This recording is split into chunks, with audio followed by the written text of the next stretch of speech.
এবার মুখ খুললেন পীরজাদা নওশাদ সিদ্দিকী। আপনারা জানেন গতকাল পীরজাদা কাশেম সিদ্দিকী তৃণমূল কংগ্রেসের সাধারণ সম্পাদক পদে নিযুক্ত হয়েছে।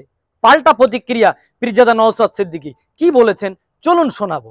একটা পোস্ট, বাকি সব ল্যাম্প পোস্ট। কাসিম ভাইজান তৃণমূলে যাওয়াটা একটা দুর্নীতিগ্রস্ত দলে যাওয়াটা পশ্চিমবাংলার মানুষ এটা ভালোভাবে মেনে নিতে পারছে না। তবে গতকালকে যখন তৃণমূলের কয়েকজন নেতা আমাকে ফোন করেছিলেন, আমি তাদেরকে জিজ্ঞাসা করলাম, দাদা আপনাদের দলের জেনারেল সেক্রেটারি কতজন? তিনি আমাকে অকপটে উত্তর দিলেন, দাদা এটা আমার পক্ষে বলা সম্ভব নয়, কারণ কখন কাকে বসিয়ে দেয় বোঝা মুশকিল।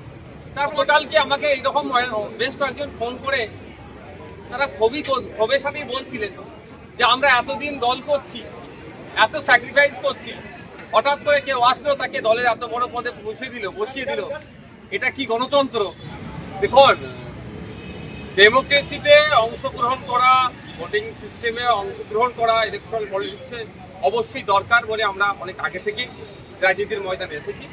আস্তে আস্তে আমার পরিবারে অন্যান্য আরো যারা পিছিয়ে যারা আছেন তারা আসছেন, এটা আমি স্বাগত জানাচ্ছি। তবে ব্যাপারটা হচ্ছে দল চয়নের ক্ষেত্রে একটা দুর্নীতিগ্রস্ত দলকে চয়ন করে ফেলে, ফলে এটা নিয়ে অনেক সমালোচনা হচ্ছে, আলোচনা হচ্ছে, এটা নিয়ে অনেক চর্চাও হচ্ছে।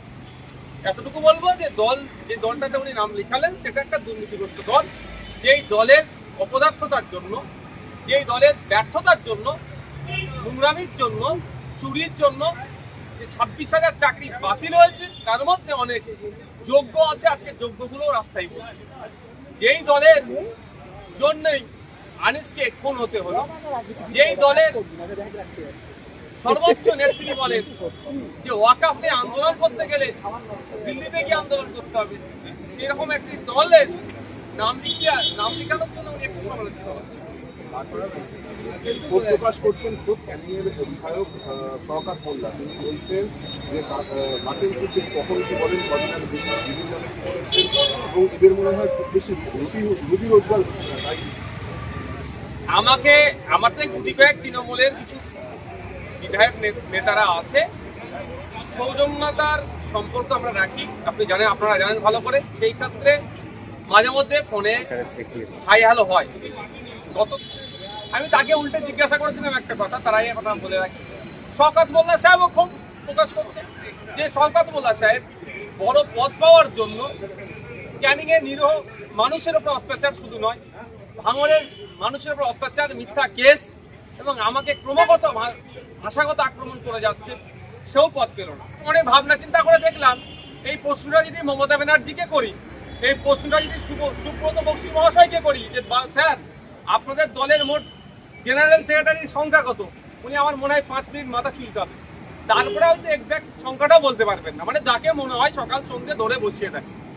শওকত মোল্লা সাহেবের এখন অস্থিরতা বাড়বে, কারণ যে কাসিম ভাই সাহেবের সম্পর্কে, ভাইজান সম্পর্কে শওকত মোল্লা এতদিন আক্রমণ করেছে, বাই ডিফল্ট ডেজিগনেশন অনুযায়ী কাসিম ভাইজান শওকত মোল্লার অনেক ওপরে বসছে, কাসিম ভাইজানকে এখন ভাইজান সম্বোধন করতে হবে, ফলে ওনার একটু ফাটবেই।